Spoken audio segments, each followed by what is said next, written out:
I'm Allendale's Chief Meteorologist Ryan Martin with a look at your midday weather update. As we take a look at the latest situation unfolding as we move across the country, there's no real surprise here. We've got warmer air that's trying to work in. Here's the deal, though.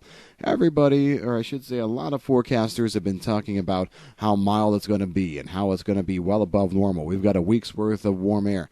Some parts of the country that's going to be true, but I'm seeing some interesting patterns unfold across the Corn Belt, for example. All right, the cold air, the snowpack that's here just doesn't want to relinquish its grip, giving cold air to a large part of the Corn Belt, especially the eastern Corn Belt. So I don't think temperatures are going to be reacting quite as quickly here today, tomorrow. I do see a good push of warm air coming in on Saturday. A nice little quick ridging event, but you know what? We're starting to see now that being followed up by a fairly decent little trough coming in over the upper Midwest and then down across the eastern Corn Belt, which would tell me that as we go through Sunday and into Monday, we may actually ratchet these temperatures back down a little bit. Now, cold Arctic air in like we got done dealing with over the past week? No, we're not going to be dealing with that at all. However, it's not going to be all roses to the upside like maybe some forecast outlets have been spinning. From here, we do see the trend to slightly above normal air in probably through midweek next week, Monday, Tuesday. An Arctic high starts to sag southward across the region Tuesday night through Wednesday, and will take control of a large part of the northern half of the country, let's say down to I-70. By the time we get into Wednesday night and Thursday. That should keep the next system that comes out of Texas around the 22nd into the 23rd south. Looks like it has trouble getting much farther north than the Mason-Dixon line. The cold air being in place over the northern part of the country will open us up to some Clipper-like systems. They don't have a lot of moisture with them. So, for example, I'm seeing from, let's just say, Sunday right on through next Friday.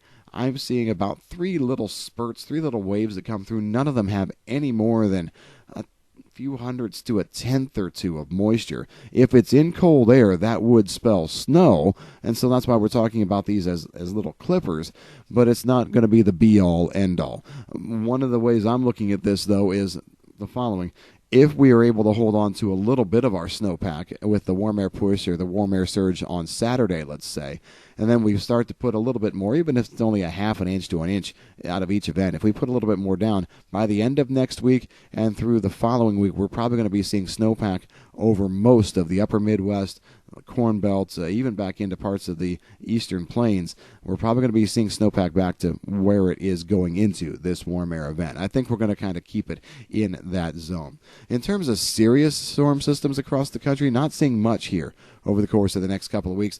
Deep trough that comes in the 27th and the 28th will create a large storm for the East Coast.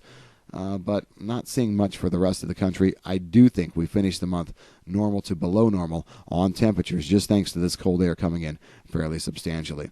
No real significant changes in South America. One thing I am a little concerned about at this point is I'm starting to get some cues on a couple of models that the moisture that is being shown in South America, in Brazil's area, is one of those, well, kind of like the sign that you see in your local watering hole, free beer tomorrow.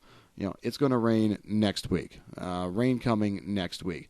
Now, up to this point, we have seen scattered showers and thunderstorms, and so we're not seeing any major problems. I'm not really hearing a lot of complaints yet. But I don't really like the trend of these most recent models that keep moisture around, but it never really pans out to be as much as what they were saying. I guess as long as moisture continues to fall, we're going to be okay. But let's be cautious here as we go forward, looking for rains as we finish out the month of January and going into February. And you know what? I'm saying this as much for myself as I am for everybody listening as well. Really watching this, I want to really start to see if we get some of these systems that are shown in the extended forecast window, see if we actually can move them forward into a 6 to 7 day window. If we get them there, I think we've got a chance at really seeing a big uptick in these precipitation totals in South America, or at least Brazil. Until then, I'm a little more hesitant. Now, Argentina is fine. It looks like it will continue to be fine. We've got great moisture moving through there. It's just these Brazil areas that are trying to tap into some moisture coming off the ocean. I guess I'd really like to see that shown on models a little closer in before getting super excited, or should say more excited, from this point on. And that's what we've got in your forecast here at midday. If you've got any questions on the weather, give us a call at Allendale. I'm Chief Meteorologist Ryan Martin.